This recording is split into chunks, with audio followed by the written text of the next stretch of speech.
JBNN will keep you informed. I'm Michelle Jones, and in the news, seniors gunned down in St. Andrew drive-by shooting. 2 elderly men were shot dead by gunmen during an attack on Parks Road in St. Andrew Monday evening. The dead men have been identified as 76-year-old Walton Pusey, a farmer from Parks Road, and his 62-year-old neighbor Sylvester Leslie from Kushney Road. A third man, aged 23, was shot and injured during the incident and had to seek medical attention at hospital, the police said. One of the dead men was not found until this morning. It was reported that around 6:50 p.m., Pusey and the now injured man were among the patrons at a shop having drinks when a grey Honda-Fit motor car stopped near the establishment. Police said about 4 men exited the vehicle armed with handguns. They reportedly told Pusey it was who they came for and instructed the other patrons to put away their phones. The men then opened gunfire on Pusey, hitting him multiple times all over his body. He died on the spot. The now injured man received a gunshot wound to his left arm. The men then returned to the vehicle and escaped towards the Bogwalk area of St. Catherine. Residents assisted the 23-year-old to hospital where he was treated. Police found more than 30 spent casings upon processing the scene. The authorities took Pusey to the Kingston Public Hospital where he was confirmed dead. The body was later transported to the morgue. The gunman's vehicle was intercepted by the police in the Bogwalk area. However, they escaped into nearby bushes. Around 9:30 Tuesday morning, residents were walking on a field behind the shop where the murder occurred and saw Leslie's body. They summoned the police, who discovered that he had multiple gunshot wounds all over his body. Police later discovered that Leslie was walking behind the shop and got hit while the gunmen were firing at Pusey. 3 men killed in Westmoreland crash. 3 men were killed and a 4th hospitalized after the motorcycles on which they were traveling collided with a truck along the Whittown Main Road in Westmoreland on Monday. The deceased have been identified as 18-year-old Jermaine Scott of Darlington, 24-year-old Riley McLeod of Ashton District, and a man known only as Sanjay, also of Westmoreland. The 4th man has been admitted at the Savannah Hospital in serious condition. Assistant Commissioner of Police Gary McKenzie, head of the JCF's Public Safety and the Traffic Enforcement Branch, said the collision resulted in one of the motorcycles bursting into flames, which damaged a section of the truck.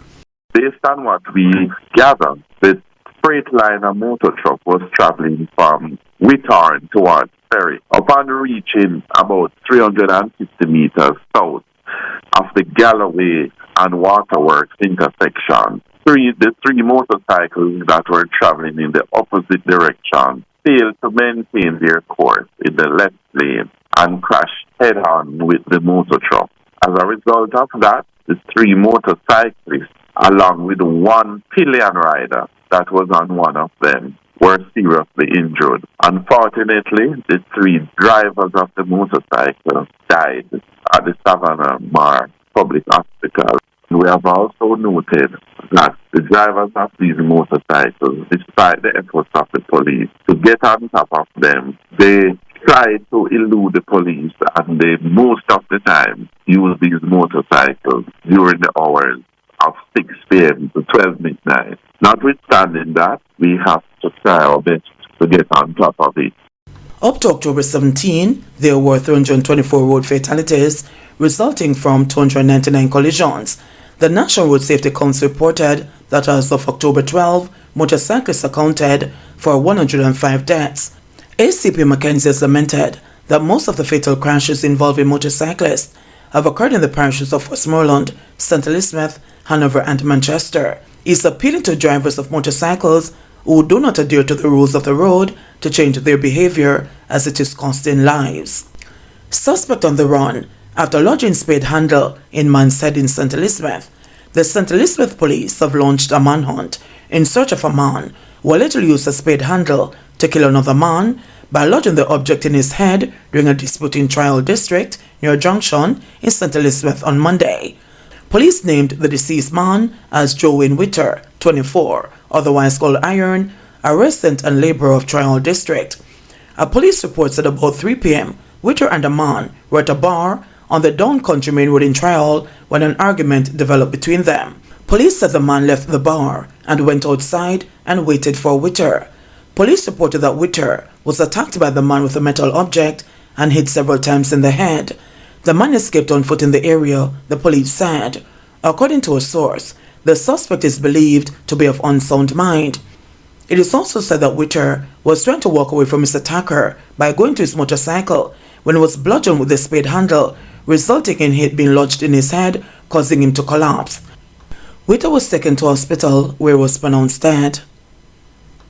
Son on the run after setting Stony Hill house on fire. The police are searching for a man who on Monday night set his house on Brooks-Every Road in Stony Hill, St. Andrew on fire with his sickly mother and an 8-month-old child inside. The woman and the infant escaped serious injuries. The man fled the scene. Units from the Stony Hill and Halfway Tree fire stations responded to the blaze. Donovan Fennell, a brother of the man on the run, described his action as cold. Member of Parliament for West Road St. Andrew, Julia Cuthbert Flynn, visited the now homeless family earlier today. Man chopped to death by a suspected mentally ill brother in Clarendon. A mentally ill man is suspected to have fatally chopped his brother during a dispute at their home in Johnny's Hill, Clarendon on Monday. The deceased has been identified as 43-year-old George Jones, a farmer of Johnny's Hill district. Reports from the Chapelton police are that about 6:30 p.m. on Monday, the suspect, who is believed to suffer from a mental disorder, was at home with his brother when a dispute developed. It is alleged that the suspect used a machete to inflict several chop wounds to Jones's head and upper back. The police further reported that on Tuesday morning, about 7 a.m., the suspect allegedly told a neighbor that he had killed his brother and needed assistance to dig a hole and bury the body. The neighbor reportedly called the police. On arrival of the police, the body of the deceased was seen face down in blood next to a chicken coop in the backyard with chop wounds. Investigations are ongoing. 2 men charged for Miami Bay St. Ann gun attack. The Centon police have arrested and charged 2 men for a gun attack on a man in Miami Bay, charged with shooting with intent, possession of a prohibited weapon, and unauthorized possession of ammunition, are 27-year-old Paul Barnett, otherwise called Reptile, a lifeguard, and the 26-year-old waiter, Marcus Sims, both of Miami Bay. The attack happened on the early morning of Saturday, September 30. The police report that about 12:40 a.m., the complainant was walking home when he was pounced upon by Barnett and Sims, who were armed with guns. It is reported that one of the men used his gun to hit the complainant, causing a wound to his head. They opened gunfire at him. However, he managed to escape without injuries. A report was made to the police. On Saturday, October 14, the men were held during a specialized operation and were subsequently charged. Their court dates are being finalized. Latest Haitian arrivals repatriated. The 35 Haitians who landed in Long Bay, Portland on Sunday boarded the Jamaica Defense Force Coast Guard ship yesterday and were sent back to their violence-torn homeland. The decision to repatriate the group, comprising 27 men, 3 women, and 5 children, was made after it was discovered that 2 of its members were among those sent back to Haiti on September 10. A senior police source who spoke on condition of anonymity pointed to security concerns related to the group. The police source added that several of the Haitians who arrived on Sunday fled the location of their landing and were being led by 2 members of the group. It was a quick response by the police that led to the apprehension of the Haitians who appeared to be attempting to elude the law. Police sources said they were alerted by residents in Long Bay that several Haitians were seen making their way from an 18-foot rickety sailboat with bags and other personal items. During a search of the area with assistance from residents, the fleeing Haitians, who police said were trying to blend into the local population, were apprehended. However, Attorney Marina Lane, who speaks on behalf of Haitians in their quest for asylum, said yesterday's repatriation was a clear violation by the government of Jamaica, who, according to her, has shown no interest in adhering to treaties and international law. Alain said she was in Portland, desperately trying to speak to the Haitians about their rights and the opportunity for them to apply for asylum, but that was deliberately ignored by the authorities. Currently, the first group of 35 Haitians who arrived in Jamaica on July 10 is awaiting word as to whether they'll be granted asylum or if they'll be sent back home. So far this year, 108 Haitians who claim they are fleeing gang warfare, economic hardships, hunger and persecution have landed in Jamaica in search of a better life. U.S. Navy probes alleged murder by petty officer in Jamaica. The United States Navy Criminal Investigative Service has joined in an investigation of Leota Bradshaw, the U.S. Navy petty officer charged with the abduction and murder of the 10-month-old daughter of Member of Parliament Philip Paulwell and the child's mother. The allegations against Bradshaw were detailed in a press release issued by the Office of the Director of Public Prosecutions on October 13 after police revealed that 27-year-old Tasha Patterson and her 10-month-old daughter Soraya Paulwell were murdered and their bodies disposed of. It is alleged that Bradshaw was in a relationship and shares the child with Paulwell, who she considers to be her spouse. A naturalized U.S. citizen, she allegedly arrived in Jamaica on September 6 and on the said day began conspiring the alleged kidnapping and murder plot with her cousin Roland Balfour, Richard Brown, and Roshane Miller. Two strangers worked together to save 4 lives. Before April 8, 2022, Will Grant and Keith Nugent had never met, but after that day, having battled to free 5 women trapped in a burning motor car, the two, who were on Monday, October 16, awarded the badge of honor for their act of gallantry, will forever be bonded. Speaking after their walk across the lawn to the dais at King's House in St. Andrew to receive the national honors from the hands of Governor General Sir Patrick Allen, both men say the memories of that day will be hard to lay to rest due to the fact that they were unable to save 58-year-old Patricia Brown, a former resident of Warner Street, Portmore in St. Mary, who remained trapped despite their valiant efforts to free her before the flames consumed both her and the car, her agonizing screams reverberating in the air. She was behind the driver. It was a right-hand drive car. That lady was very fat, and we tried to help her, but she couldn't move because she was pinned down. We tried to break a glass. We tried to throw water on the fire. A man came with a fire extinguisher, but the fire wouldn't go out. It came to the dashboard up in the car and started to spread.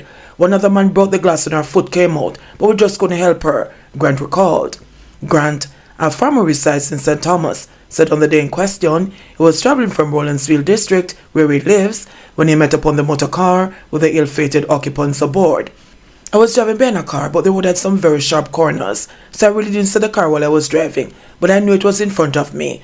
When I went around a left-hand corner, I saw the car capsize in the road. I was seeing the wheel, so I reversed and parked on the side of the road. I ran over and pushed the back door open. I tried the front door, but it wouldn't open. It was closed.